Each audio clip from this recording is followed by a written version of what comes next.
بالله من الشيطان الرجيم. بسم الله الرحمن الرحيم. اهدنا الصراط المستقيم. صدق الله العظيم وصدق رسوله النبي الكريم ونحن على ذلك من الشاهدين والشاكرين والحمد لله رب العالمين. আমার বন্ধুগণ, রাত অনেক হয়েছে, শীত পড়েছে, আর আমার আওয়াজও ভালো না। যারা আসতে পেরেছেন, যারা বসতে পেরেছেন, আল্লাহ পাক যাদেরকে আসবার সুযোগ দিয়েছেন, তৌফিক দিয়েছেন, সকলে আওয়াজ করে বলেন, এই জবান দিয়েছেন কে? সকলে বললেন না, আবার বলেন। এইদিকে যারা বসছে কেউ কয় না, এরা মনে হয় এলাকার না। এরা কি কক্সবাজার থেকে কিছু রোহিঙ্গা এলাকায় ঢুকছেনি? রোহিঙ্গা সকলে আওয়াজ করে বলেন, এই জবান দিয়েছেন কে? এরপরে কিন্তু আমি দেখতেছি 2-3 জনের ঠোঁট নড়ে না। আমরা কি আল্লাহকে বলে দেব যে আল্লাহ, আপনি যে বল্টু মিয়ারে ঠোঁট দিছিলা, এটা দরকার নাই, এটি নাড়াইতে চায় না, তুমি আজকে রাত্রে বন্ধ করে দাও। আমরা কি এই দোয়া কইরা দিতাম? সবাই বলেন, এই জবান দিয়েছেন কে? এবার তো একটু মনে হয়েছে, আমার গলা ভাঙ্গে থাকলে আপনাদের তো ঠিক থাকা দরকার।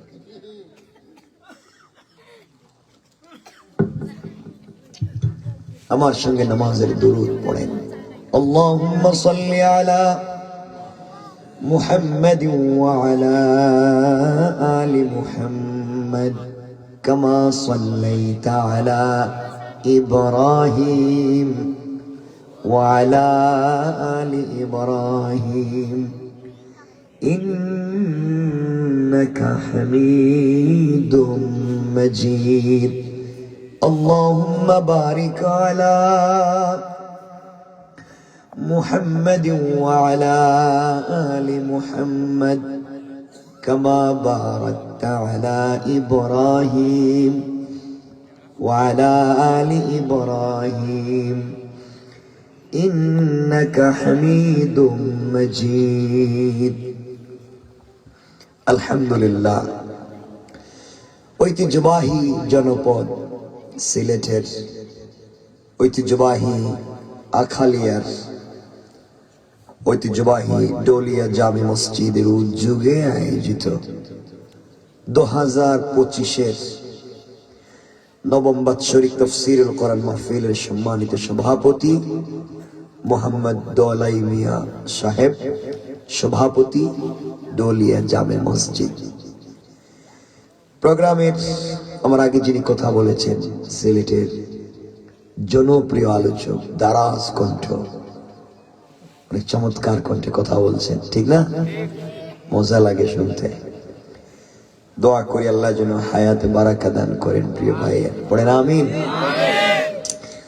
সম্মানিত বিশেষ অতিথিবৃন্দ, উপস্থিত হযরত বুজুর্গ উলামায়ে কেরাম, মুরব্বিয়ান আযম, পর্দার অন্তরালে বস্তান্বিত আমার সম্মানিত শ্রদ্ধেয় মা ও বোনেরা, কলিজার টুকরা ছাত্র তরুণ যুবক বন্ধুগণ, আলোচনার শুরুতেই আমার পক্ষ থেকে সকলকে আন্তরিক মোবারকবাদ, শুভেচ্ছা জানিয়ে আল্লাহ পাক রব্বুল ইজ্জত ওয়াল জালালের শাহী দরবারে শুকরগুজার হচ্ছি যে আল্লাহ আজকের এই মোবারক তাফসীরে একত্রিত করেছেন। সবটুকুন ভালোবাসা, আবেগ, শ্রদ্ধাকে উজাড় করে শুকরগুজার হচ্ছে মুনিবের দরবারে। সকলে আওয়াজ করে পড়ছি আলহামদুলিল্লাহ। আর একটু জোরে পড়ি আলহামদুলিল্লাহ। আপনারা সকলে ভালো আছেন? আল্লাহ পাক আমাদেরকে ভালো রেখেছেন বিশ্বাস করছি এবং মনে প্রাণে আশা করছি তিনি ভবিষ্যতে আরো ভালো রাখবেন ইনশাআল্লাহ। আমার বন্ধুগণ, কোরআনে কারীমের সূরা আল ফাতিহা মধ্যখান থেকে একটা আয়াত পড়েছি, ইহদিনাস সিরাতাল মুস্তাকিম। আমরা এই আয়াত পর্যন্ত আলোচনাকে নিয়ে যেতে চাইব ইনশাআল্লাহ। যদি আপনারা বসবেন কিনা আমি তো জানি না। বসবেন কিছু কয় না রে দি, আপনি তো সভাপতি থাকবেন, হেরে দিকে বইতে পারেন। সভাপতি গেলে তো ঝামেলা লেগে যাবে। সবাই বসবে তো ইনশাআল্লাহ? হাত তুলেন, আবার হাত জোরে হাত উঠান, আওয়াজ করে বলেন লিল্লাহি তাকবীর, নারে তাকবীর। মাশাআল্লাহ। হাত যায়েন না। আমার বন্ধুগণ, সমাজ বিষাক্ত, এই সমাজের কোথাও দিন নাই। জওয়ানেরা শোনো, এই সমাজ অনেক খারাপ, কেউ কাউকে বিশ্বাস করতে চায় না। খুব মনোযোগ দিয়ে আমার কথাগুলো শুনবেন, বেশি লম্বা না। আশা করছি আমি কথাগুলো আপনাদের দিল পর্যন্ত নিয়ে যাওয়ার চেষ্টা করব। মনোযোগ দিয়ে শুনবেন। আজকে আমরা রাত দিন গাধার মতো কাজ করি, মাথার গাম পায়ে ফেলে কষ্ট করি আমাদের পরিবারের জন্য, আমাদের স্ত্রী, আমাদের সন্তান, আমাদের ভাই বোন, মা বাপের জন্য। কিন্তু মনে রাখবেন,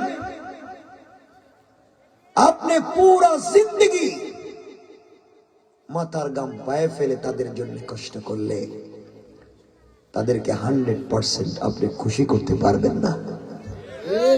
কথা বলেন না কেন? পারবেন না। মনোযোগ দিয়ে শুনে নেবে কথাগুলো। আপনার মা বাপ যদি আপনার কাছে কিছু চায়, আপনি যদি দিতে না পারেন, মা বাপ বলবে সন্তান হয়তো আমাকে আগের মতো দেখতে পারে না, অথচ হয়তো আপনার দেওয়ার সুযোগ হচ্ছে না।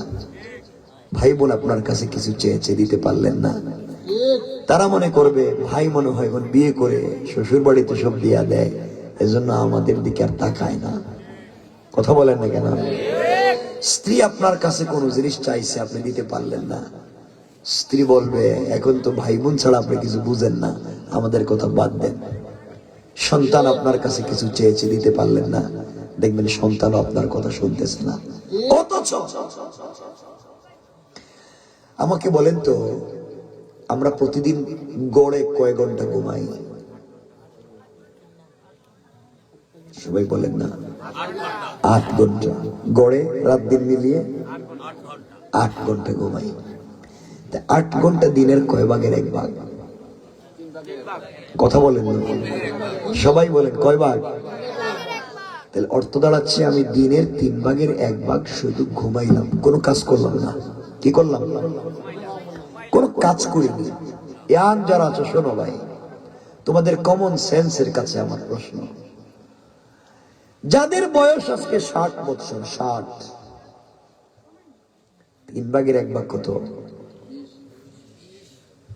প্রতিদিন যদি আমরা 3 ভাগের 1 ভাগ 8 ঘন্টা ঘুমাই, 60 বছরের 3 ভাগের 1 ভাগ কত?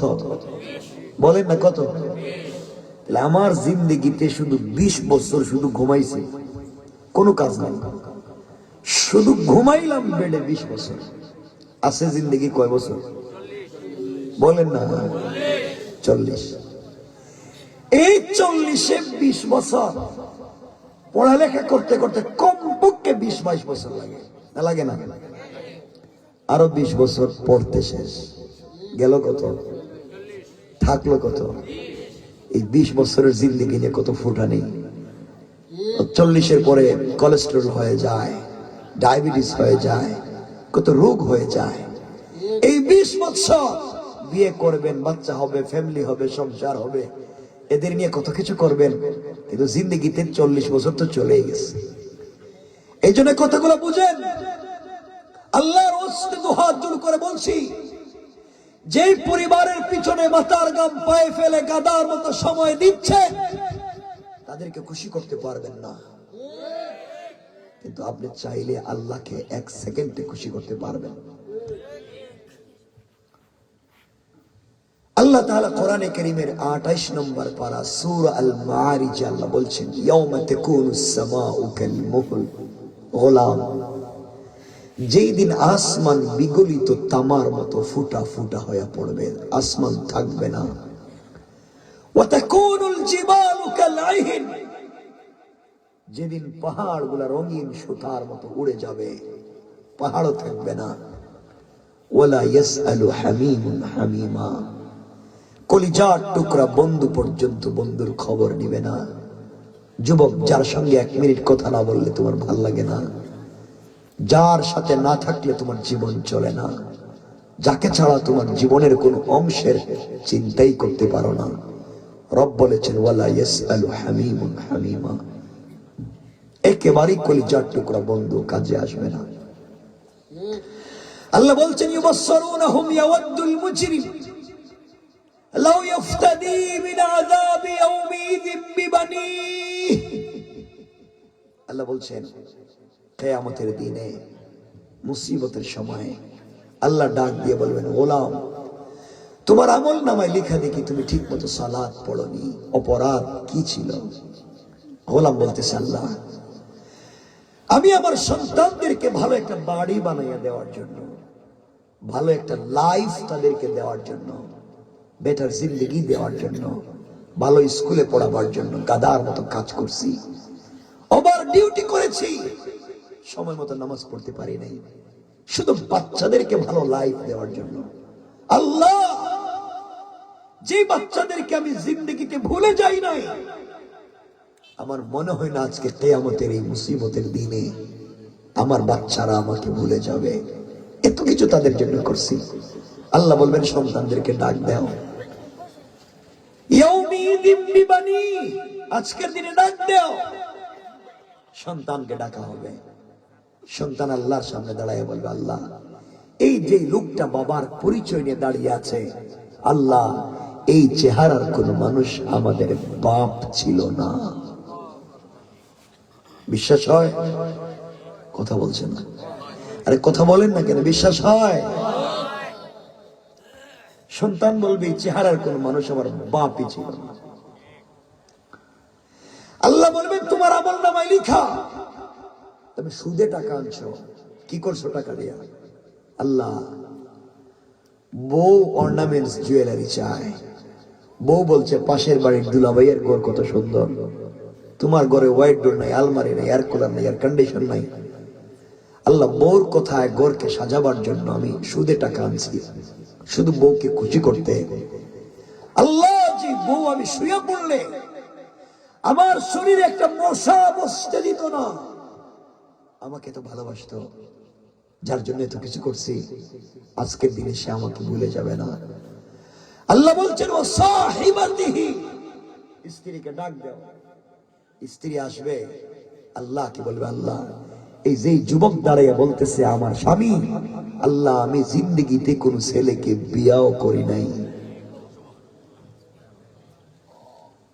কার জন্য এত কিছু করতেছেন? শুনেন শুধু কথা বলা, কার জন্য? বউ বলতেছে বিয়েও করে দিও। আল্লাহ বলবেন, তোমার আমল নামা লিখে দেখি, তুমি ঋণে টাকা আনছো মানুষের কাছ থেকে, কথা দিয়ে কথা রাখো নাই, ঋণে টাকা এনে কি করছো? গোলাম বলতেছে, আল্লাহ, আমি ছিলাম বড় ভাই, আমার ছোট ছোট ভাই ছিল, ওদেরকে বিদেশে যাওয়ার জন্য মানুষের কাছ থেকে ঋণ করছি, বোনদেরকে ভালো জায়গায় বিয়ে দেওয়ার জন্য কত মানুষ থেকে টাকা আনছি, ঠিক মতো দিতে পারি নাই। আল্লাহ বলবেন, যেই ভাই বোনের জন্য এত কিছু করছো, দেখো আজকের দিনে তোমার ভাই বোন তোমারে চিনেনি। ভাই বোনকে ডাকা হবে, ভাই বোন বলবে, ও সাহিবাতিহি ও আখি, ভাই বোন বলবে, আল্লাহ, এই চেহারার কোন মানুষ আমাদের ভাই ছিল না।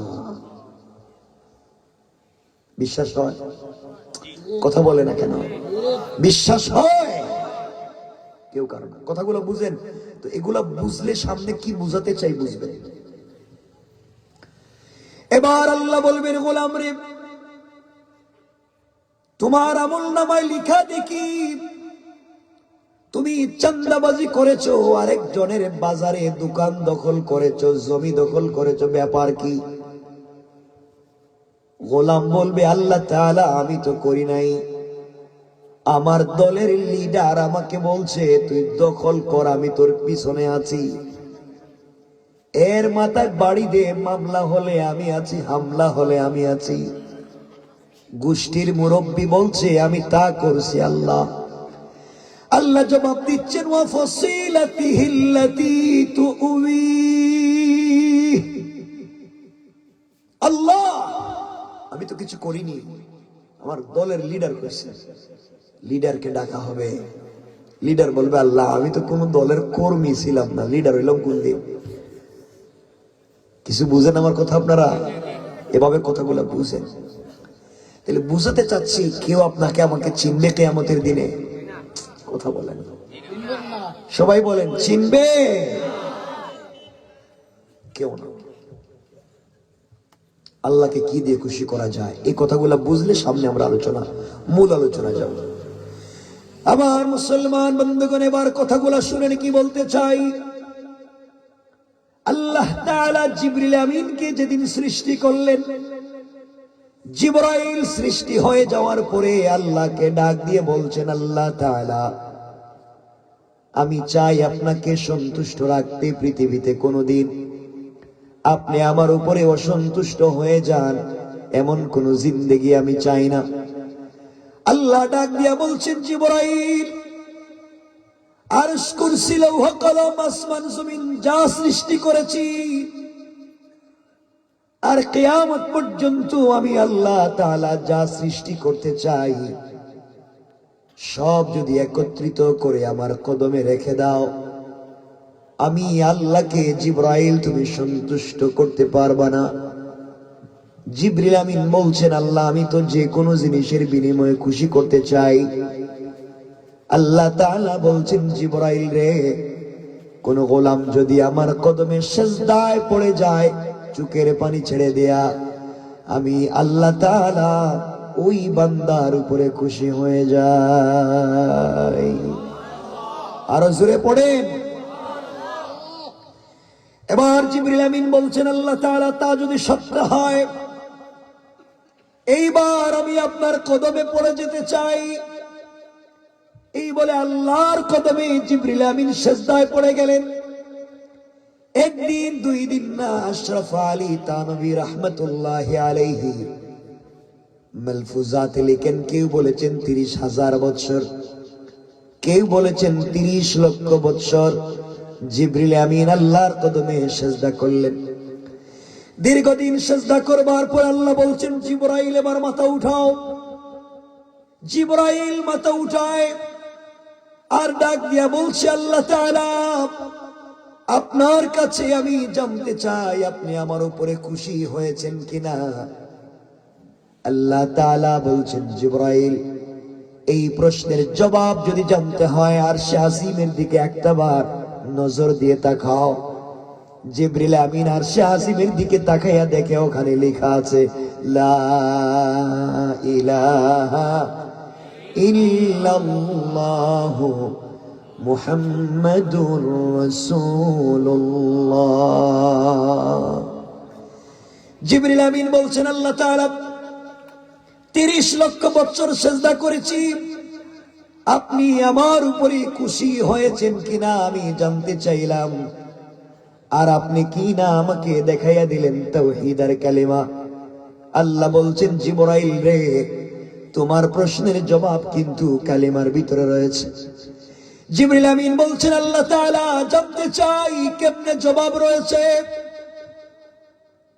আল্লাহ ডাক দিয়ে বলছেন, জিবরাইল শোনো, আমার আখিরি জামানার পয়গম্বর সরকারে কায়নাত, দু জাহানের সরদার নবী রহমত জনাবে মুহাম্মদ রাসূলুল্লাহ সাল্লাল্লাহু আলাইহি ওয়াসাল্লামকে আমি আল্লাহ এই কালিমা উপহার দিতে চাই। আখিরি জামানার উম্মতেরা, আখিরি জামানার গোলামেরা সিজদায় গিয়ে একবার যখন পড়বে সুবহান রাব্বিয়াল আলা, ও জিবরাইল 30 লক্ষ বছরের সিজদায় পড়ে তুমি আমি আল্লাহর যত কাছাকাছি পৌঁছতে পারো নাই, মর্যাদার মালিক হতে পারো নাই। আখিরি জামানার গোলামেরা সিজদায় গিয়ে একবার সুবহান রাব্বিয়াল আলা বলবার কারণে তোমার 30 লক্ষ বছরের সিজদার চাইতে আমি আল্লাহর কাছে তাদের মর্যাদা আরো বেশি বেড়ে যায়। আরো সুরে পড়েন। এবার চিন্তা করেন আল্লাহকে খুশি করা যায় কি দিয়া? কথা বলেন, কি দিয়া? কথাগুলো বলেন। কিন্তু আমরা তো সেজদা দেই না, আমরা তো ভাব ধরি, আমাদের তো অহংকারের শেষ নেই।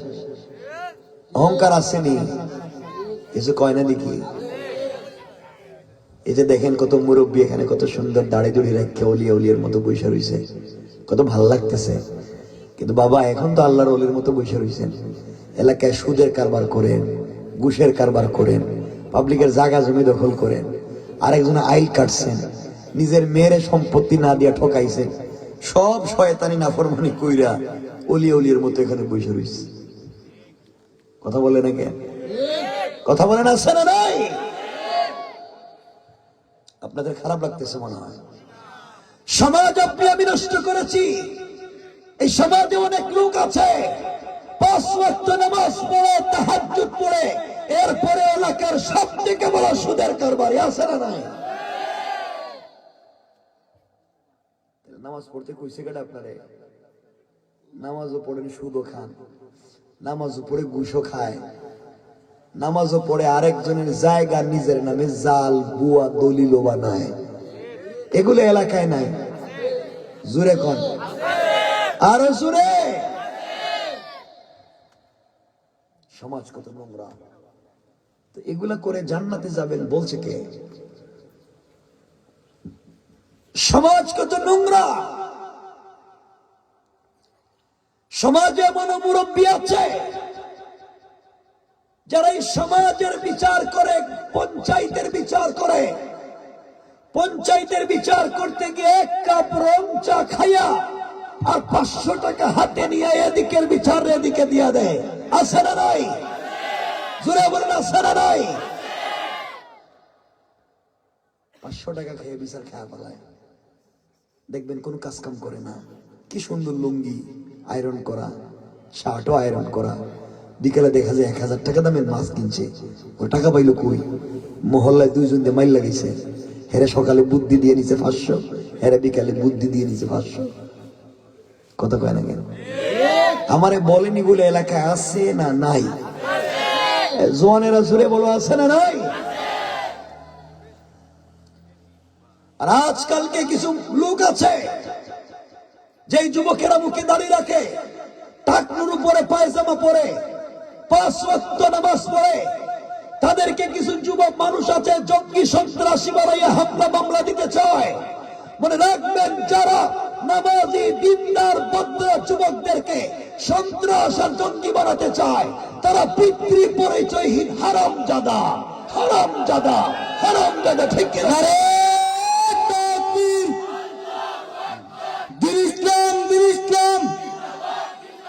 কুরআন সুন্নাহর আলো, নারায়ে তাকবীর। এগুলো আছে না নাই? সমাজ কত নোংরা।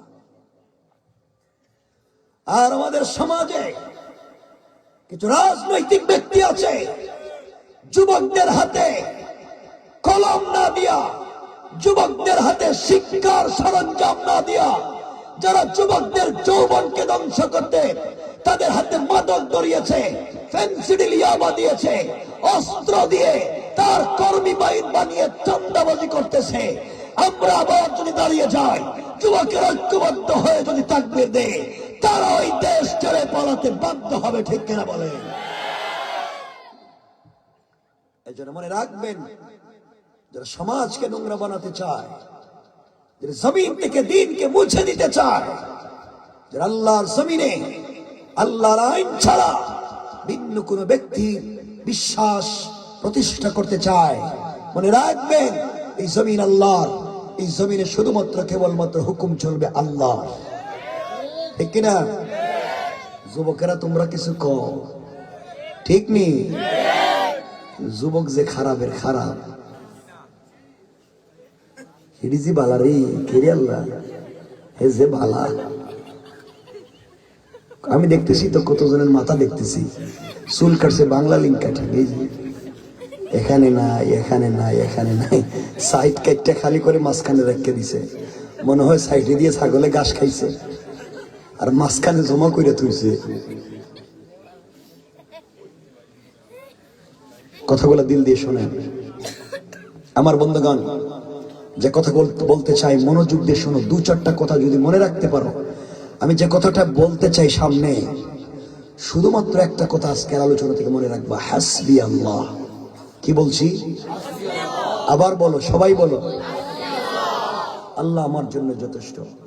মনে করো পুরা সিলেট বিভাগের মানুষ তোমাকে ব্যারিকেড দিছে ভাবে মেরে ফেলবার জন্য অস্ত্র নিয়া, আর তুমি মধ্যখানে দাঁড়াইয়া বিশ্বাসের সাথে দিলে হাত দিয়ে বলছো হাসবি আল্লাহ। সবাই আমার বিরুদ্ধে দাঁড়ালে কিছু আসে যায় না, আমার জন্য আমার আল্লাহ যথেষ্ট। রব বলেছেন পুরা দুনিয়ার 600 কোটি মানুষ যদি তোমাকে মারতে চায়, আর তুমি যদি আমার উপরে ভরসা করো, আমি রব ওয়াদা দিলাম বাঁচাইয়া দেব। সুবহানাল্লাহ, জোরে বলেন। আমার সাথে যদি তোমার সম্পর্ক হয়ে যায়, পৃথিবীতে যা চাইবা, চাইতে দেরি হবে, আমি আল্লাহ দিতে দেরি হবে না। সুবহানাল্লাহ বলেন না। ওই আলোচনা পর্যন্ত আপনাদেরকে নিয়ে যেতে চাই। মনোযোগ দিয়ে তিনটা কথা শোনেন। আমার বন্ধুগণ মনোযোগ দিয়ে শুনেন কি বলতে চাই। আল্লাহর ওয়াস্তে বাবা, এই এলাকায়, ডলিয়া এলাকায় আল্লাহ যাদেরকে টাকার মালিক বানিয়েছেন, সম্পদের মালিক বানিয়েছেন, ক্ষমতার মালিক বানিয়েছেন, সম্পদের কারণে অহংকার করবেন না।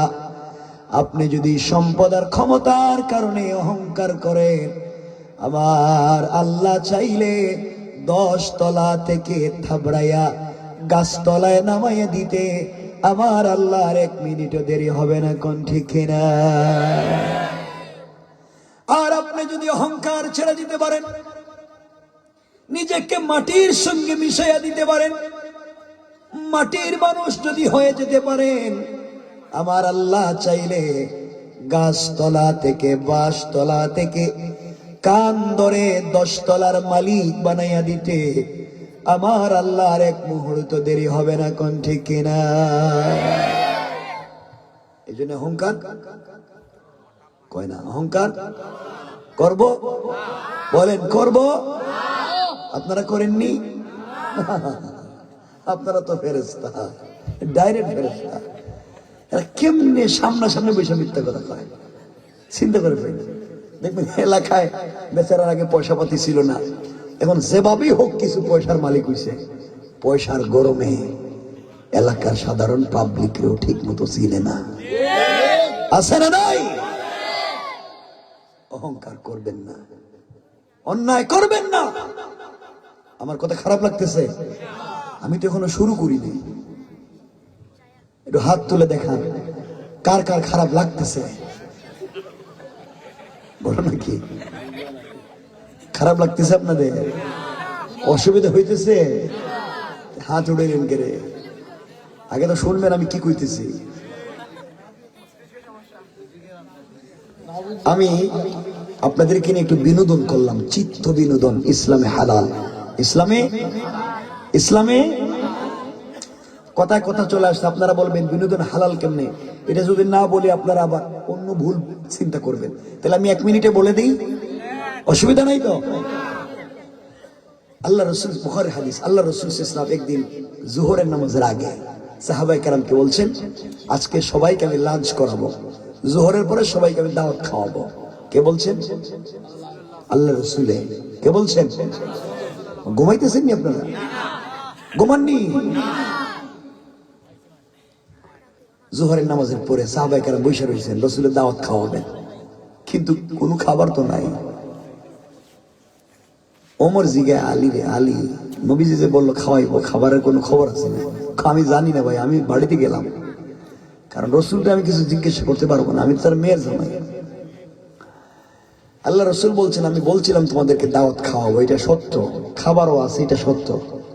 এর অর্থ হইল যার বেগে যা আছে সব আমার সামনে নিয়ে হাজির হও, যার কাছে যা আছে এটা আমার দিয়া দাও, আর আমি এটা নিজের হাতে বন্টন করে তোমাদের খাওয়াইয়া দিব।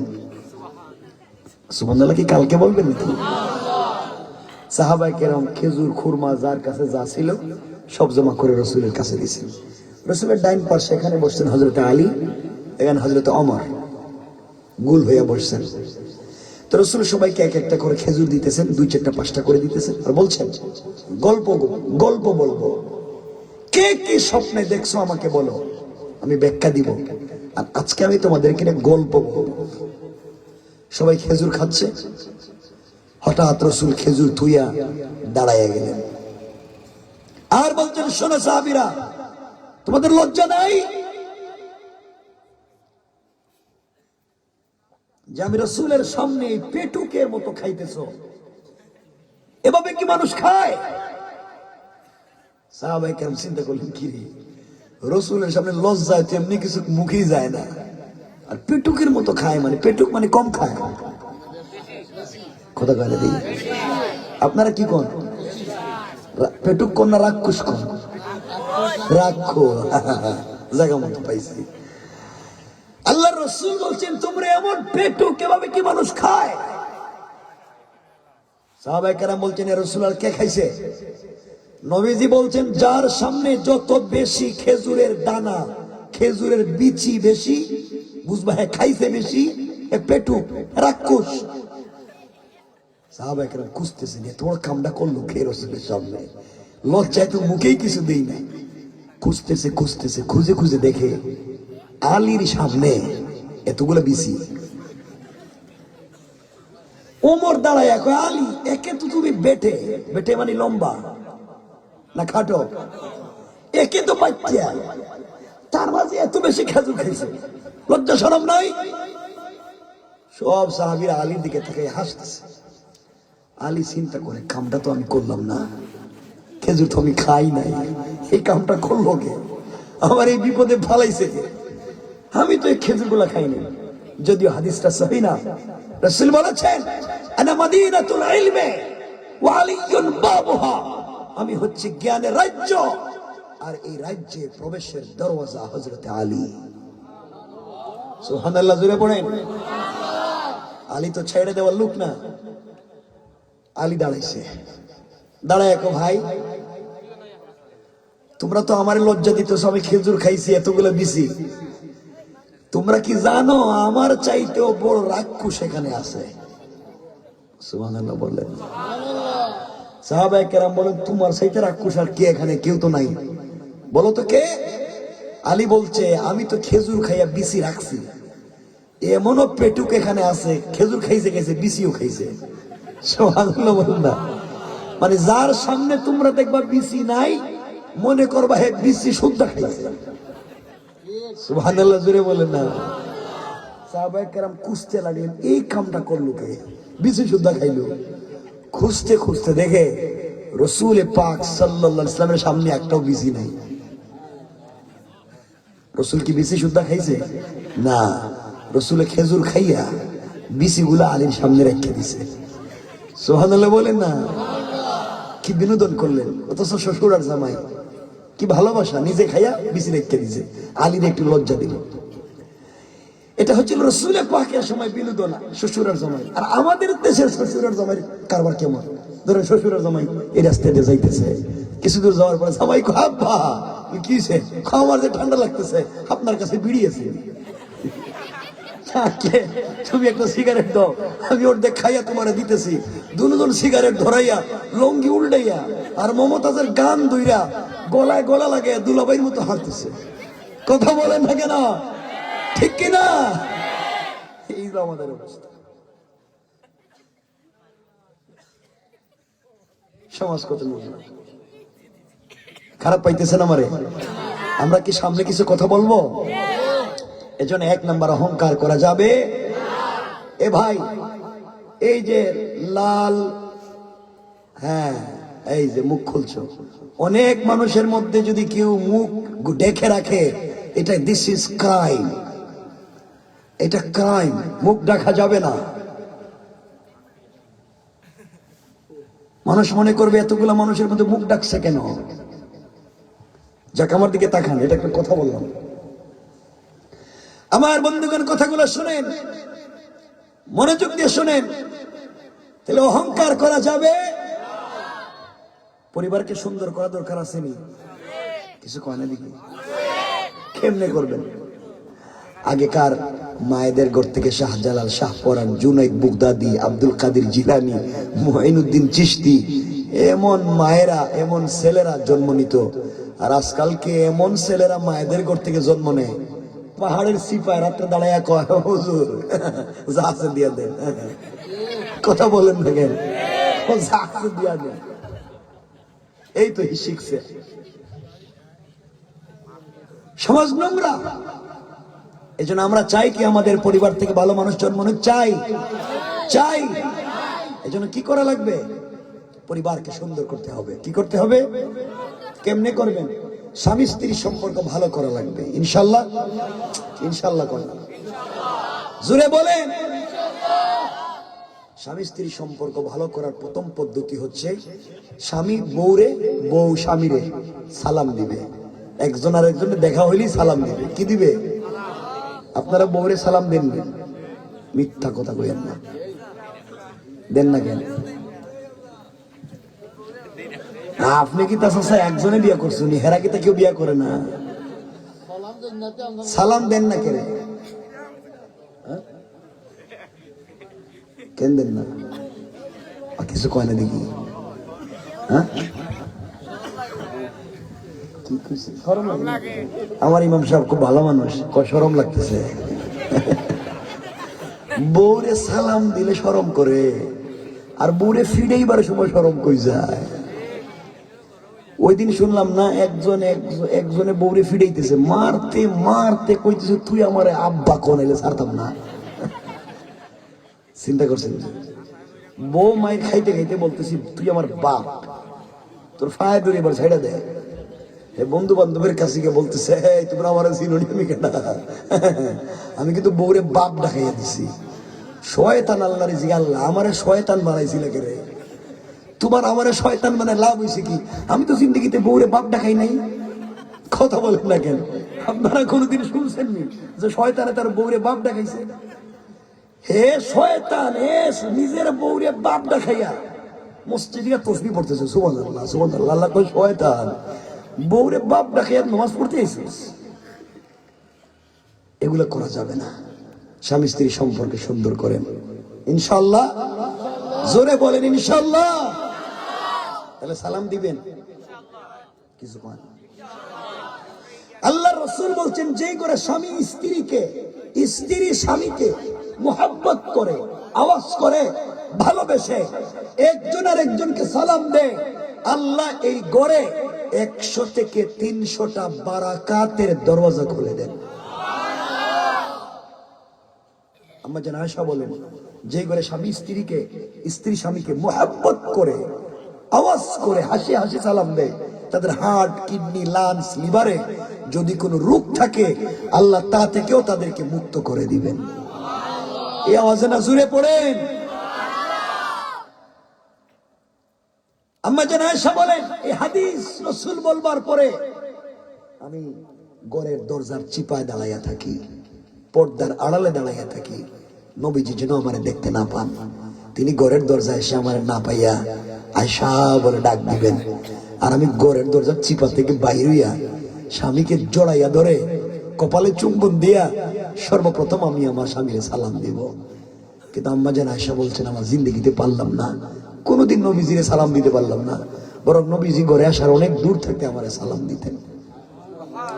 সুবহানাল্লাহ, এটা সকালে কইেন, জোরে পড়েন সুবহানাল্লাহ পড়েন।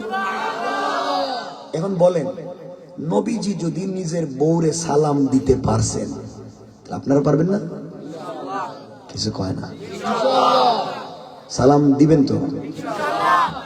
মুরব্বী যারা বসছে তাকায় দেখেন, আপনারা দেখে নিজে মুসকি মুসকি হাসতেছে। হেরা চিন্তা করতেছে, বাবা তুমি যে ওয়াজ করতেছো 50-60 বছর গেছে গা, বউরি কোনোদিন সালাম দিলাম না, আজকে যদি সালাম দেই তো বউ মনে করবো বুইরা কোন কাম গোটাইছে। আমার সালাম দিয়ে একটু ভাব ধরছে।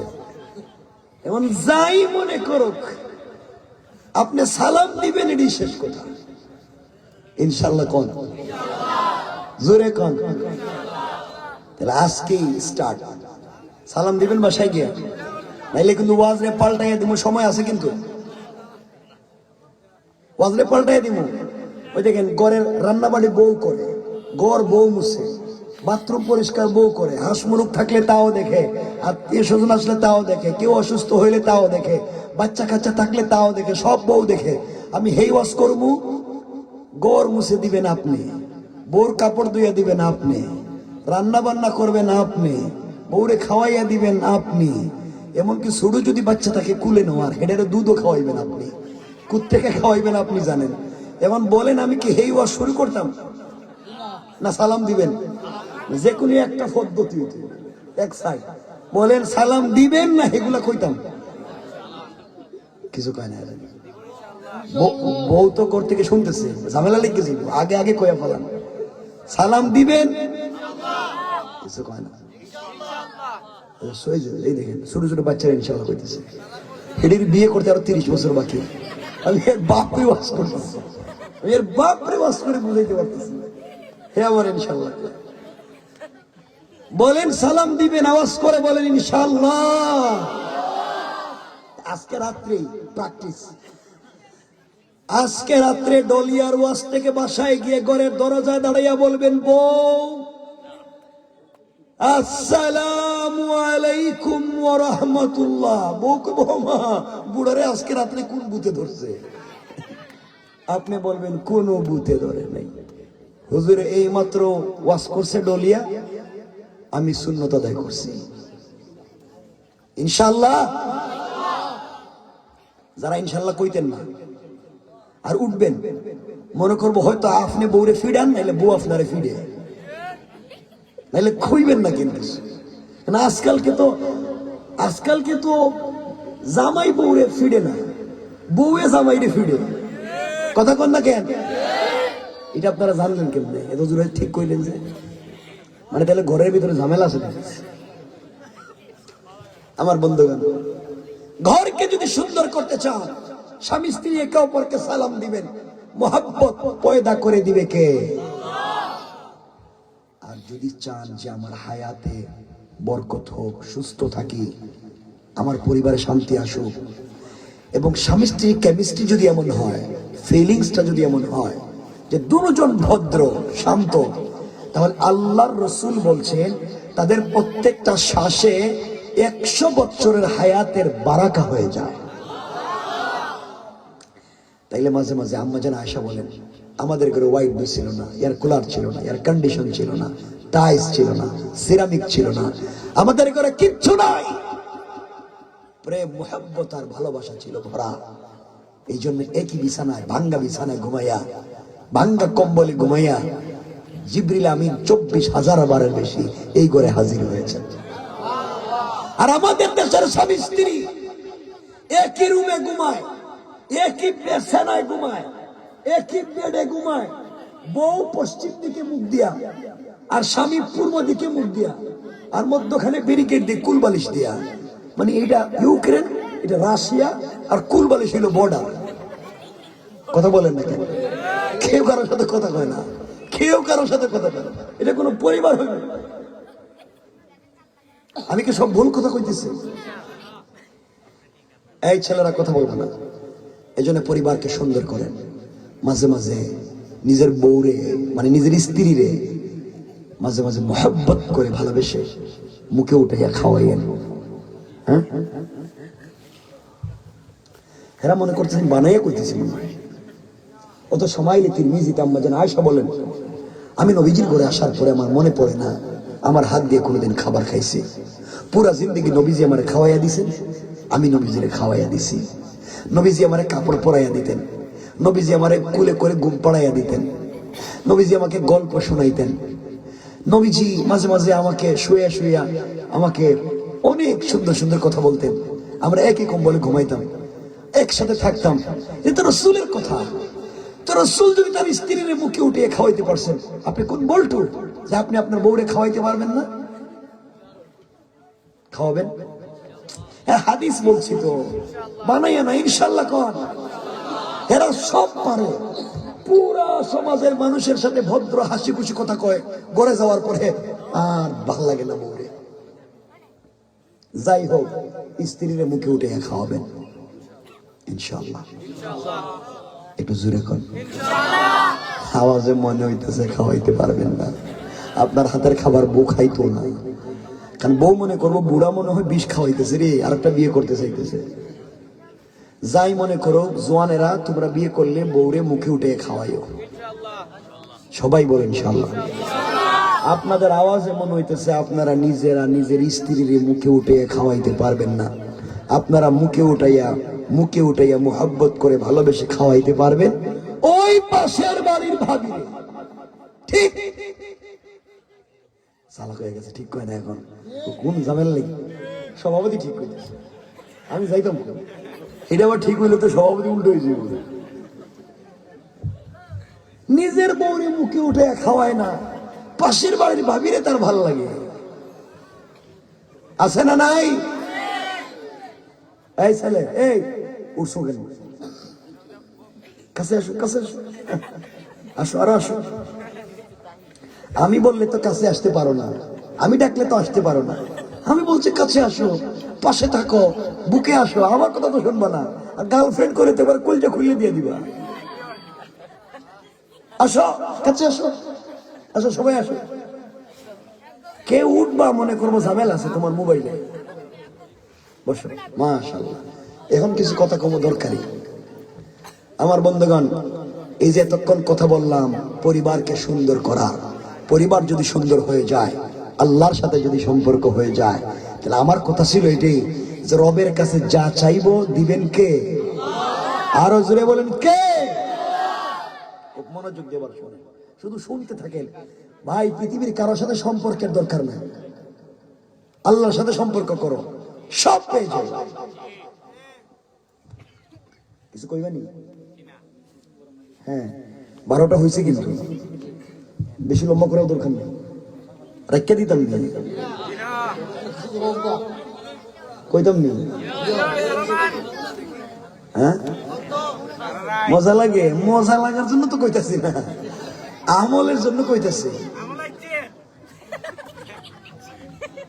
ইডি যে সালাকের সালাক রে, এরা মোটর সাইকেল চালায়, মোটর সাইকেল উঠার পরে মনে করছে বিমান চালায়, এমন স্পিরিট দে 5 মিনিট পরে দেখে ফঙ্গু হাসপাতালে। ওই কি ধারে হসপিটালে ঘেরে, আমি এর হাত নাই পাও নাই, কারণ এর পিছনে যেটা বসছিল এর গার্লফ্রেন্ড, হিটার পাওয়ারে রাস্তায় না কোথায় এটা কইতে পারে না। কথা বলেন না কেন? এগুলা বাদ দেন। এই জন্যে বাপদেরকে বলবো, বাচ্চাদের হাতে মরণ সাইকেল দিয়েন না, জীবন দেন, শিক্ষা দেন। মায়েদেরকে, বোনদেরকে মোবাইল নয়, আদর্শ জীবন দেন, ইনশাআল্লাহ। এবার কথাটা শুনো, হয়তো আমার আপনার জিন্দগি পরিবর্তন হবে। এই কথাগুলা কথা হচ্ছে, আল্লাহর সাথে যদি সম্পর্ক হয়ে যায়, আর অভিমান করে আল্লাহকে যদি বলে আল্লাহ আমি এটা চাই তুমি দাও, রব বলেছেন আমার সাথে যদি কারো সম্পর্ক থাকে, আর হে যদি আমার আরশে আজিম ছাড়া আর কিছু চায়, আমি রব তার ঘর পর্যন্ত আমার দায়িত্বে পৌঁছে দেব। এই আওয়াজে না আরো জোরে কর, আরো জোরে কর। এই কথাগুলো শুনে আমার মুসলমান বন্ধুগণ, এবার কথাগুলো শুনেন কি বলতে চাই। আল্লাহর সঙ্গে যদি আপনার আমার সম্পর্ক হয়ে যায়, রবের কাছে কোন জিনিস চাইলে রব ফিরাইয়া দেয় না। এই দুনিয়ার জমিনে হযরতে ফাতেমা রাদিয়াল্লাহু তাআলা আনহার সঙ্গে চলার পথে সামাজিক ভাবে এক ইহুদির মেয়ের বন্ধুত্ব হয়ে গেল, বান্ধবিয়ানা। আশরাফ আলী তানভী বলছেন, কেউ বলছেন 2 বছর, 4 বছর, 6 বছর, 12 বছর। লম্বা দিন থেকে এক ইহুদির মেয়ের সঙ্গে সম্পর্ক হয়ে গেল। দীর্ঘদিন পর্যন্ত তাদের সম্পর্ক থেকে যায়। ইহুদির মেয়েটা ফাতেমাকে চিনতে থাকলো। ফাতেমার মতো আমানতদার ভদ্র মেয়ে আর পৃথিবীতে নাই, বিশ্বাস করতে শুরু করলো। ওই ইহুদির মেয়েটা বড় হয়ে গিয়েছে। একদিন তার বাবার কাছে গিয়ে বলছে, আব্বা জান, এই পৃথিবীতে আমি একটা মেয়েকে বড় ভালোবাসি, আমানতদার মনে করি, তার নাম ফাতেমা। ইহুদি চিন্তা করছে, আমার মেয়ে তাইলে মুহাম্মদ ইবনে আব্দুল্লাহর মেয়ের পাল্লায় পড়ছে। কয়েকদিন পরে মেয়েকে ডাক দিয়া বলছে, মেয়ে বয়স হয়ে গিয়েছে মা, তোমাকে বিয়ে দিতে চাই, তোমার জন্য আমি বাবা একটা ছেলে ঠিক করেছি মা। এই ছেলেটা দেখতে বড় হ্যান্ডসাম, পয়সাওয়ালা, তোমাকে বিয়ে দিতে চাই, তুমি কি রাজি? মেয়েটা বাবার কাছ থেকে সময় নিয়ে বলছে, আব্বা জান, আগামীকালকে সন্ধ্যার আগে আগে ফাইনাল ডিসিশন জানায়া দেব, আগামীকালকে সন্ধ্যা পর্যন্ত আমাকে সময় দেন। মেয়ে তার বাবার কাছ থেকে সময় নিয়ে ফাতেমার কাছে গিয়েছে। পরের দিন সকালবেলা ফাতেমার কাছে গিয়ে বলেছে, বোন রে, আজ আমি তোমার কাছে এসেছি বোন, আমার বাবা আমাকে বিয়ে দিতে চায়, আমার বাবা আমাকে বিয়ে দিতে চায়, কিন্তু আমি বিয়েতে রাজি হব কিনা তোমার কাছে এসেছি, তুমি আমাকে পরামর্শ দাও, আমি বিয়েতে রাজি হব কিনা। আমি আমার লাইফের ফাইনাল ডিসিশন, সিদ্ধান্ত তোমার কাছ থেকে নিতে চাই। ফাতেমা বলছেন, বোন রে, আমি মুসলিম, তুমি ইহুদি, তোমার পার্সোনাল লাইফে আমি কোনো কথা বলতে পারবো না। মেয়ে ডাক দিয়া বলছে, ফাতেমা, কেননা আমি তোমাকে বাবার চাইতে আমানতদার মনে করেছি, আসমানের নিচে জমিনের উপরে তোমার মতো ভদ্র কোনো মেয়ে মনে করি নাই। আজ পর্যন্ত আমার জানা মতে তোমার কাছে যত মানুষ পরামর্শের জন্য এসেছে, পৃথিবীর সকল মানুষকে চমৎকার পরামর্শ দিয়েছ। আজ আমি এসেছি, আমার লাইফের ফাইনাল সিদ্ধান্ত নিতে চাই, তুমি আমাকে একটা ভালো পরামর্শ দাও।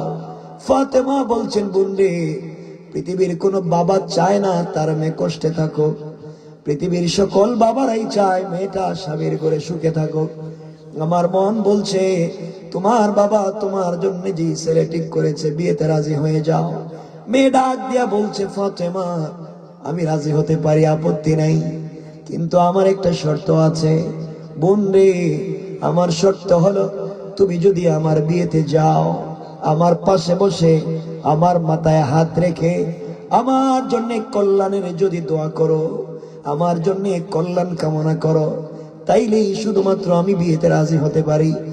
ফাতেমা ডাক দিয়া বলছেন, বোন রে, তুমি ইহুদি, আমি মুসলিম, আমি যদি তোমার বিয়েতে যাই, আমার বাবাকে মানুষ টিটকারি করবে, গালি দিবে, এই জন্য আমি যেতে পারবো না। মেয়ে ডাক দিয়া বলছে, ফাতেমা, তুমি যদি আমার বিয়েতে না যাও, দুইটা পথ, হয়তো তোমার সামনে সুসাইড করব, নচেত পৃথিবীর কোন ছেলেকে কিয়ামত পর্যন্ত বিয়ে করব না। আমি চাই তোমার মতো ভদ্র আমানতদার একটা মেয়ে আমার বিয়েতে গিয়ে আমার জন্য কল্যাণ কামনা করবে। এক পর্যায়ে ফাতেমা আবেগী হয়ে গেলেন, ডাক দিয়ে বললেন, বোন রে, ইনশাআল্লাহ আমি তোমার বিয়েতে যাব। মেয়েটা বাবার কাছে গিয়েছে, ডাক দিয়া বলেছে, আব্বা জান, আপনি আমার জন্য ছেলে ঠিক করেছেন বাবা, এই ছেলে ভালো না মন্দ, সুন্দর না কালো জানতে চাই না, আপনি আমার জন্য ছেলে ঠিক করেছেন, আমি বিয়েতে রাজি। ইহুদি খুশি হয়ে গিয়েছে, আমার মেয়ে আমার কথায় রাজি। মেয়ে ডাক দিয়া বলছে, আব্বা জান, এমনি এমনি রাজি হই নাই, আমার একটা শর্ত আছে। শর্ত হলো, আমার বিয়েতে মুহাম্মদ ইবনে আব্দুল্লাহর মেয়ে ফাতেমাকে দাওয়াত করেছি, ও আসবে, আমার পাশে বসে আমার জন্য কল্যাণ কামনা করবে, এই জন্য রাজি। ইহুদির পায়ের রক্ত মাথায় উঠে গেল। ডাক দিয়া বলছে, মুহাম্মদ আমার জাত শত্রু, তুমি কেমনে এই কথা বললা? মুহাম্মদের মেয়ে তোমার বিয়েতে আমার বাড়িতে আসবে, প্রয়োজন বুঝে তোমাকে বিয়াই দিব না, এরপরে এই বাড়িতে ফাতেমাকে আসতে দিব না। মেয়ে ডাক দিয়া বলছে, আব্বাজান আপনি আপনার ফাইনাল ডিসিশন জানাইয়া দিলেন, আমি আপনাকে আমার ডিসিশন জানাতে চাই। আপনি আমাকে বিয়ে দিতে চান না, আমি ফাতেমাকে ছাড়া কোন পুরুষকে তো বিয়ে করব না, প্রয়োজনে সুসাইড করব, মরে যাব। ইহুদি বিপদে পড়ে গেল, আরে একটা মাত্র মেয়ে, বিয়ে যদি দিতে না পারি লোক লজ্জায় তো মুখ দেখাতে পারবো না। এবার কৌশল শুরু করলো, ডাক দিয়া বলল, মেরে তোমার বিয়েতে ফাতেমা আসবে, আমার কোনো আপত্তি নাই, কিন্তু মারে তোমার বিয়েতে আমি যাদেরকে ইনভাইট করেছি ইনভাইট করব, সবাই তো পয়সাওয়ালার ছেলে মেয়ে, সুন্দর সুন্দর অর্নামেন্ট জুয়েলারি পরে আসবে, দামি দামি গিফট নিয়ে আসবে, দামি দামি পোশাক পরে আসবে। আর মোহাম্মদ ইবনে আব্দুল্লাহর মেয়ে 3 বেলা 1 বেলা খাবার পায় না, ঘর ভাঙ্গা, ছেঁড়া কাপড়, পুরাতন কাপড়। এই ছেঁড়া পুরাতন কাপড় পরে যদি সে তোমার বিয়েতে আমার বাড়িতে আসে, আমার সোসাইটির সঙ্গে যাবে না, আমার সামাজিকতার সঙ্গে যাবে না, আমি বেইজ্জত হয়ে যাব। সুতরাং ফাতেমা যদি তোমার বিয়েতে আমার বাড়িতে আসতে হয়, অবশ্যই একটা নতুন পোশাক পরে আসতে হবে, নতুন জামা পরে আসতে হবে। ইহুদির চিন্তা হলো, ফাতেমা নতুন পোশাকও পাবে না, বিয়েতেও আসতে পারবে? বলেন পারবে? মেয়েটা দৌড়াইয়া ফাতেমার কাছে এসে বলছে, বোন রে তুমি আমার বিয়েতে যাও, আমার বাপ কিন্তু চায় না। এক পর্যায়ে একটা শর্তে রাজি হইছে, তুমি যদি আমার বিয়েতে যাও একটা নতুন পোশাক পরে যেতে পারো, এই জন্যই সে রাজি।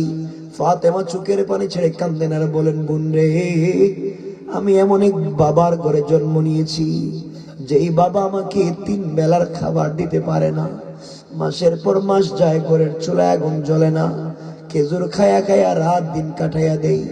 বোন রে আমার কোনো অভিযোগ নাই, অনুযোগ নাই, আমি যে আমার আল্লাহর প্রেমে পড়েছি, একমাত্র আল্লাহকে ভালোবেসে ফেলেছি, আল্লাহকে যথেষ্ট মনে করি, দুনিয়ার কয়েকদিনের জিন্দেগি কষ্ট করে কাটাইয়া দিতে চাই, আখেরাতে আল্লাহকে পেয়ে গেলে আমার আপত্তি নাই। এই জন্য আমি নতুন পোশাকও পাবো না, বিয়েতেও যেতে পারবো না। ইহুদির মেয়ে ফাতেমাকে জড়িয়ে ধরেছে,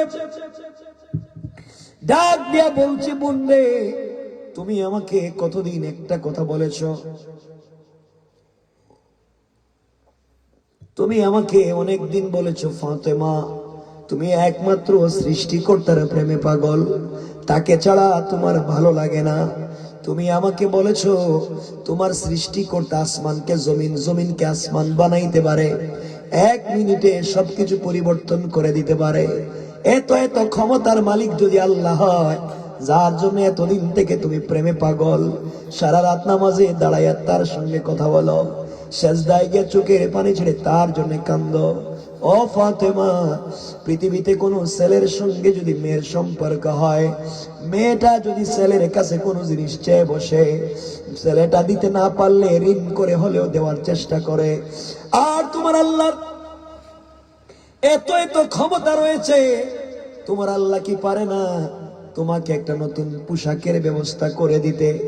ও ফাতেমা, আল্লাহর কাছ থেকে যদি তুমি একটা পোশাকের ব্যবস্থা করতে পারো, আমি কথা দিলাম, কথা দিলাম, কথা দিলাম, সাথে সাথে কালিমা পড়ে মুসলমান হয়ে যাব।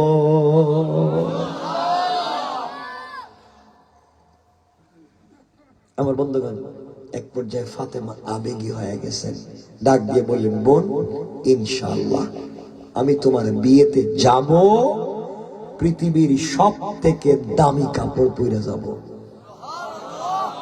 এত আস্তে কইলেন সুবহানাল্লাহ।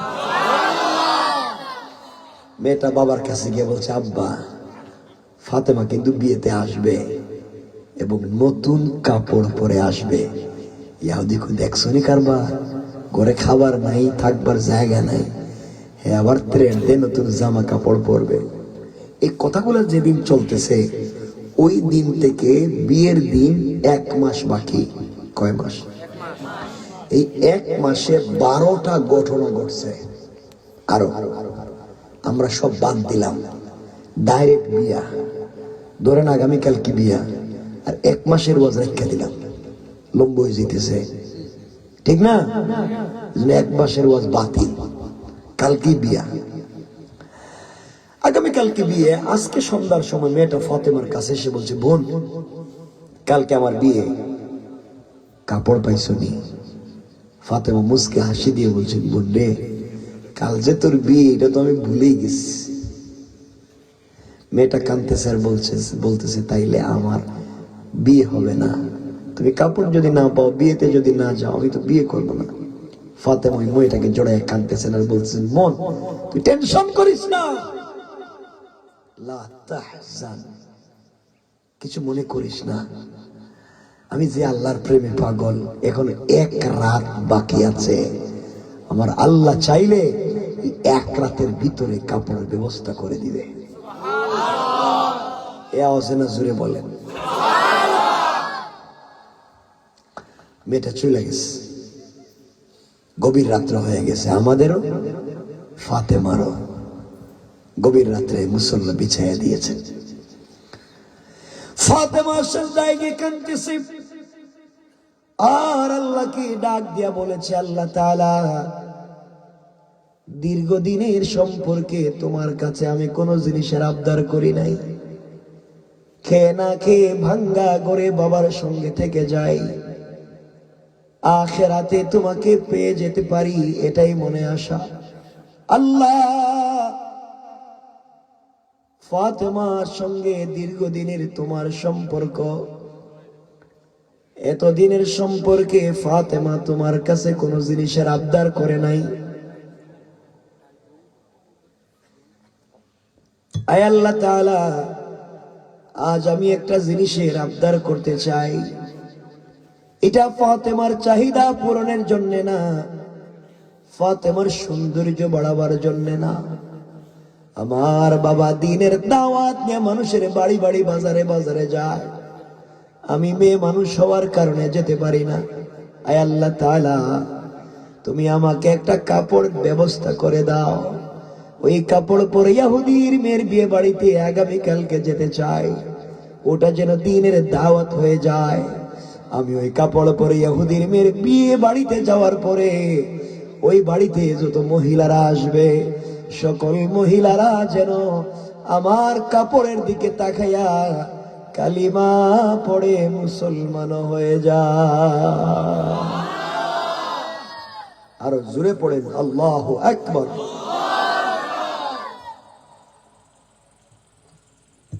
আমার বন্ধুগণ, ফাতেমা এইভাবে দোয়া করলেন, সালাম ফিরাইয়া নিলেন, উঠে গেলেন। ঘরের দরজা জানালা বন্ধ, গভীর রজনী। হঠাৎ করে তাকাইয়া দেখে ঘরের কর্নারে 2টা কাপড়ের প্যাকেট দেখা যায়। এ আওয়াজে না আল্লাহু আকবার জোরে। প্যাকেট গুলা হাতে নিলেন, কার কাছে যাবে? দুনিয়ায় যে তার মা নাই, দৌড়াইয়া কলিজার টুকরা বাপজানের কাছে গিয়েছেন। আব্বা, গভীর রাত্রে আল্লাহর কাছে সেজদায় গিয়া কাপড় চাইছি, দরজা জানালা বন্ধ, কে কাপড় রেখে গেল বুঝি নাই। নবীজি কাপড়ের প্যাকেট গুলা হাতে নিলেন, একটা প্যাকেট খুলে দেখে একটা সালোয়ার, একটা কামিজ, আর একটা প্যাকেটের ভিতরে ওড়না। 3টা কাপড়। জান্নাতি মহিলাদের পোশাক হবে মাত্র 3টা, সালোয়ার, কামিজ আর ওড়না। ওড়নার দাম কত হবে? তিরমিজির হাদিস এসেছে। আল্লাহ রাসূল দেখেন ওড়নার মধ্যে স্টোন দিয়া, পাথরের টুকরা দিয়া, গ্লাসের টুকরা দিয়া ডিজাইন করা জান্নাতি মিশকে আম্বরের গ্রান বাইর হইতেছে। দুনিয়ার কোন ডিজাইনের সঙ্গে যায় না। নবীজি কাঁদতেছেন আর বলছেন, মা, ভাঙ্গা ঘরে থেকে কেমনে কি করলা বুঝি নাই, এমন সময় শুনেন ঘরের দরজায় কে যেন নক করে ডাকে। নবীজি বলেন, কে রে, এত গভীর রাত্রে তুমি আমাকে ডাকলা? বাহির থেকে জবাব দিচ্ছেন, ইয়া রাসূলুল্লাহি আনা জিবরাইল। ও জিবরাইল, কি হইছে? গভীর রাত্রে কেন আসছো? ইয়া রাসূলুল্লাহ, আল্লাহ পাঠাইছে আপনাকে সালাম দিতে, আপনার সঙ্গে এক দুইটা কথা বলতে। ফাতেমা ঘরের ভিতরে পৌঁছে গেলেন। জিবরিল আমিন গিয়ে দেখেন নবীজির চোখ থেকে পানি পড়ে। ডাক দিয়া বলছেন, ইয়া রাসূলুল্লাহ, আপনি কাঁদবেন না, আপনার কান্না রব সহ্য করতে পারে না। কেন কাঁদবেন? নবীজি বলছেন, জিবরাইল এই যে কাপড় ফাতেমা দিল, কে দিয়ে গেল? ঘর দরজা জানালা বন্ধ, কেউ জানে না। জিবরিল আমিন মুস্কি হাসি দিয়ে বলছেন, হে রাসূলুল্লাহ, আমি ছিলাম সিদরাতুল মুনতাহায়। আল্লাহ ডাক দিয়ে বলছেন, জিবরাইল, আমার ফাতেমা সেজদায় গিয়ে মাত্র একটা কাপড় চাইছে। ও যদি পুরা দুনিয়া চাইতো আজ আমি দিয়ে দিতাম। একটা কাপড়ের আবদার করছে, যারে যা, জান্নাতুল ফিরদাউসে চলে যা, ওখান থেকে সব থেকে দামি একটা কাপড় পূর্ণাঙ্গ ড্রেস নিয়ে পৌঁছে যা। ইয়া রাসূলুল্লাহ, এটা তো আমি নিয়েছিলাম, আমি রেখে গেছি। নবীজি কতক্ষণ একা একা কাঁদলেন। মা মরা মেয়ে ভাঙ্গা করে থাইকা খাইয়া না খাইয়া আল্লাহর সাথে এমন সম্পর্ক করছে, নামাজের সেজদায় গিয়ে আল্লাহর কাছে চাইছে, আল্লাহ তারে দিয়ে দিছে। ফাতেমাকে কাছে আইনা ডাইকা বলেন, মা, আগামীকালকে বিয়ে বাড়িতে যাইবা, পর্দার সাথে যাইও। কিসের সাথে? ফাতেমাকে পর্দা করবে না? কথা কয় না কেন? করবে না বললেন কেন? উম্মতকে শিক্ষা দিলেন।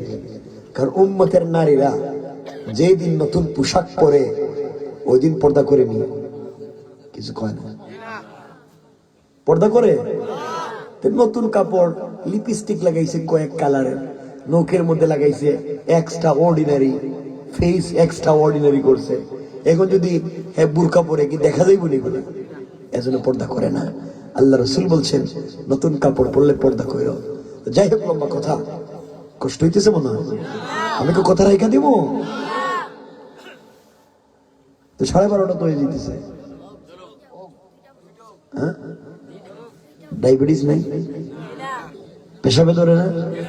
এত রাত্রে পেশাবে ধরে না? এটির দিকে সমস্যা নেই, আমরা লম্বা করতাম না। আমার বন্ধুগণ, এক পর্যায়ে পরের দিন সকালবেলা একে তো বিশ্বনবীর মেয়ে, তার উপরে পড়ছে জান্নাতি কাপড়। আল্লাহু আকবার। জান্নাতি কাপড় পরে যেই ইহুদির মেয়ের বিয়ে বাড়িতে গেছে, পুরা বাড়ি জান্নাতি কাপড়ের আলোতে আলোকিত হইয়া জান্নাতুল ফিরদাউসের মিশকে আম্বরে গ্রানে পুরা বাড়ি মুখরিত হয়ে গেছে। যেই মেয়ের বিয়ে হওয়ার কথা ছিল, এই মেয়ে ফাতেমার কাপড়ের দিকে তাকাইয়া তার বাপের কাছে গিয়ে, আব্বা, আপনারা কইছেন গরিবের মেয়ে আইতো না, এমন কাপড় পরছে, তুমি আমার যেটা কিনে দিছ, আমার এই কাপড় দিয়া তো ফাতেমার জুতাও মুছা যাবে না। জোরে পড়েন না সুবহানাল্লাহ। বাবা, আপনার একটা পরিষ্কার কথা কইয়া দেই, বিয়া তো জীবনে একবারই করুন। আজকে ফাতেমা যে কাপড় পরছে, এই দরের কাপড় আমারে না দেওয়া পর্যন্ত বিয়া করতাম না। সুবহানাল্লাহ বলেন না? লাগছে নি পেস? পেস লাগছে। মহিলারা বলতেছে, ফাতেমা, এত দামি কাপড়, ডিজাইন, স্টোন, ওগুলো কোথায় পাইছো? ফাতেমা একটু মজা করে বলছেন, বোন, কই পাবো, কিনে আনছি। কিনে আনছো মানে? তুমি কোন মার্কেট থেকে কিনছো? আমরা তো সব মার্কেট চিনি। ফাতেমা বলছেন, আমি যে মার্কেট থেকে কিনছি, ওদের বাপ দাদা এই মার্কেটে যাইবো দূরের কথা, এই মার্কেটের নামও জানে না। সুবহানাল্লাহ বলতেন না? মহিলাদের জেদ কম না বেশি? দেখছো নি গরিবের মেয়ে আমাদেরকে থ্রেট দেয়। আমরা তো জিন্দাবাজারে সবগুলা মার্কেট চিনি, দোকানও চিনি, দোকানের ম্যানেজারের নাম্বারও আছে। কথা কোন লাগে? আজকালকার বউ স্বামী আছে, বউরে নিয়ে মার্কেটে যায়, বউ সুন্দর করে সাজগুজ কইরা ব্যাগ একটা কান্দে নে, গুন্ডার মতো, গুন্ডা টাইপের। আর স্বামী যেটা স্বামী, এটা পিছে পিছে বাচ্চাটা কুলে নিয়ে করতেছে, বাচ্চা নিয়ে, আর বউ তো ঘুরতেছে সামনে দিয়ে। দোকানে গিয়ে ম্যানেজার কয় আসসালামু আলাইকুম, জামাই রে কোনদিন সালাম দেয় না, ম্যানেজারে কয় আসসালামু আলাইকুম। আছে না? যাই হোক, কথা কথা বেশি বলতাম না, বলতেই তো 1.5 ঘন্টা হয়ে গেছে। না আর রাত্র করা যাবে না, না লম্বাই জিতেছে তো ভাই, লম্বাই জিতেছে না? চলতো নি, এটা কি তার পেট্রোল দিয়ে চলতেছে? কতক্ষণ চালানো যায়? আমার বন্ধুগণ শুনেন, কথা লম্বা করবো না, একটা জায়গায় রেখে দিব, শুনেন মনোযোগ দিয়ে। আমার ভাইরা, মহিলারা বলতেছে তাদের স্বামীদের কাছে গিয়ে, শোনো, বিয়ে বাড়িতে কেউ 1 ফোঁটা পানিও পান করতে পারবা না যতক্ষণ পর্যন্ত ফাতেমার মতো কাপড় আমাদেরকে না দিছো। লাগছেনি ঝামেলা? সব মহিলারা বলতেছে ফাতেমা বলো না কাপড়টা কোথায় পাইছো? ফাতেমা বলছেন দেখো, এই কাপড়টা যে আমি কিনছি, তোমরা কি মনে করো তোদের বাপ দাদার 14 গোষ্ঠীর সম্পত্তি বিক্রি করলে কাপড় কিনতে পারবা? গ্লাস হতো কিনতে পারবা না। এক কাজ করো, এটা শরীরে একটা ঘষা দিয়ে বাড়ি থেকে ঘুমাও। সুবহানাল্লাহ বলেন না? এদের তো আরো রাগ উঠছে, কয় কি করিবে, শুধু আমাদেরকে নিয়ে ঠিটকারি করে।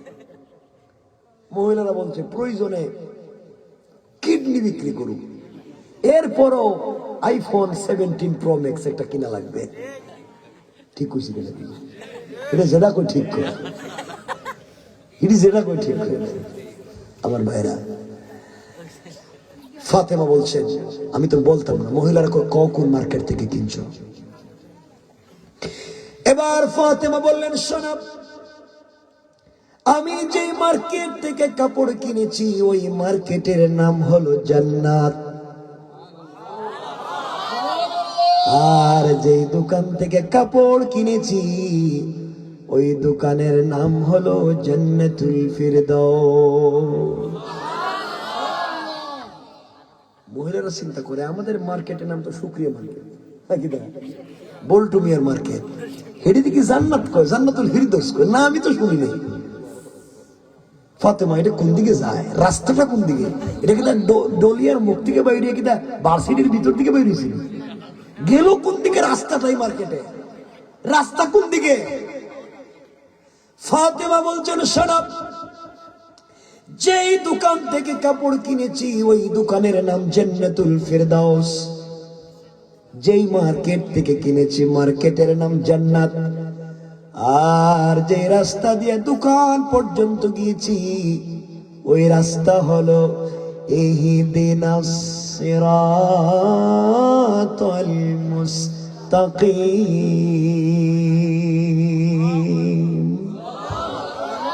ও মহিলারা, সিরাতে মুস্তাকিম নামক রাস্তা দিয়ে যদি চলো রে, সামনে গেলে জান্নাত নামক মার্কেট পাইবা, ওখানে গেলে পরে জান্নাতুল ফিরদাউস নামক দোকান পাইবা, ওখানে গেলে পরে আমার চাইতে আরো দামি দামি কাপড় পাইবা। মাত্র সিরাতে মুস্তাকিম আইছি, যে আয়াত পড়ছিলাম শুরুতে, মনে আসেনি? এই আয়াতে মাত্র আইলাম ইহদিনাস সিরাতে, এবং এখান থেকে শুরু করলে তো জিন্দগি শেষ হয়ে যেতে পারে রাত্রে, মাত্র আইলাম আমরা। আমার বন্ধুগণ, মহিলারা কয় কি কয় জান্নাতুল ফিরদাউস, জান্নাত, সিরাতে মুস্তাকিম, না আমি তো শুনি নাই। ফাতেমা, রাস্তা দিয়ে কেমনে যাওয়া যায়, কোন দিকে? ফাতেমা বলেন, বোন রে, এই রাস্তা দিয়ে যে কেউ যাইতে পারে না।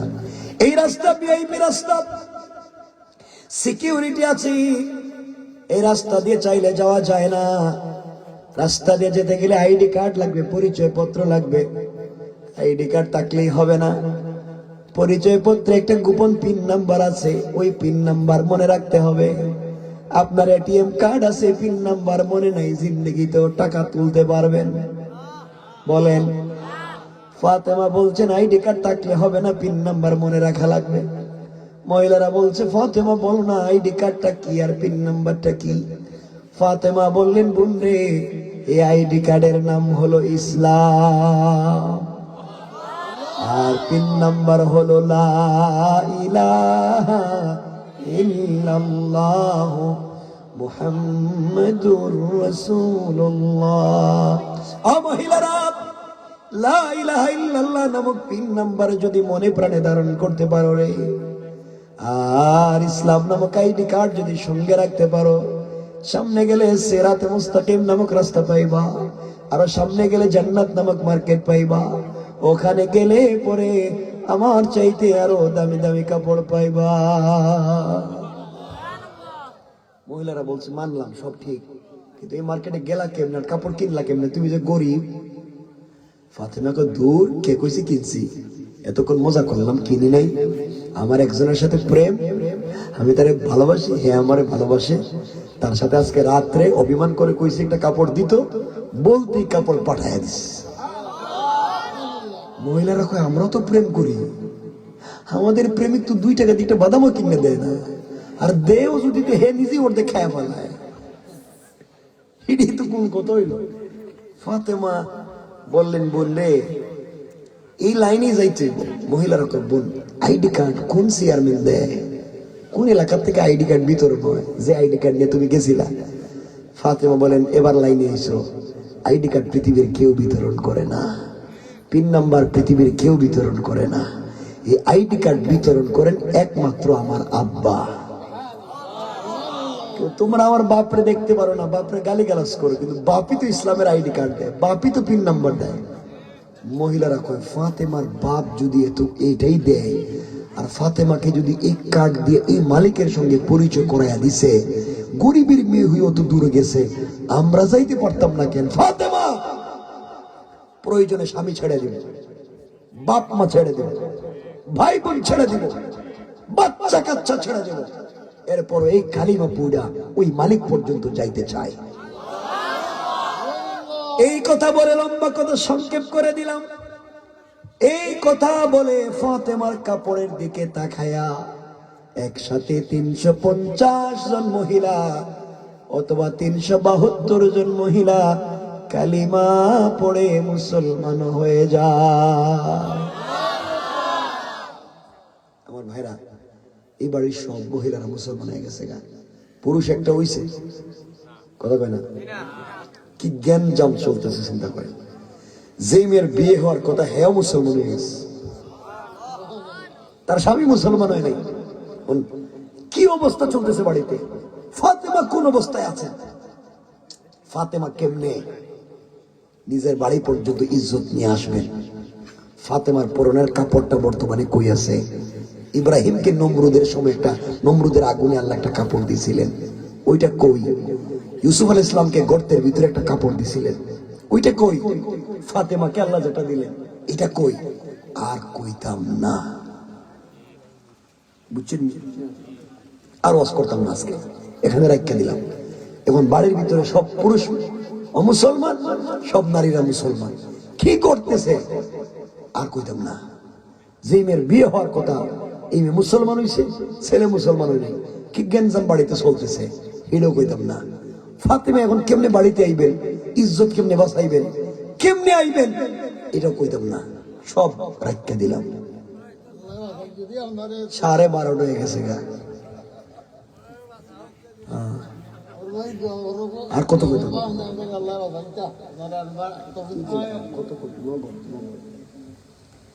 ভাই, এত রাত্রে এত কথা কোয়ার পর আর কত থাকে?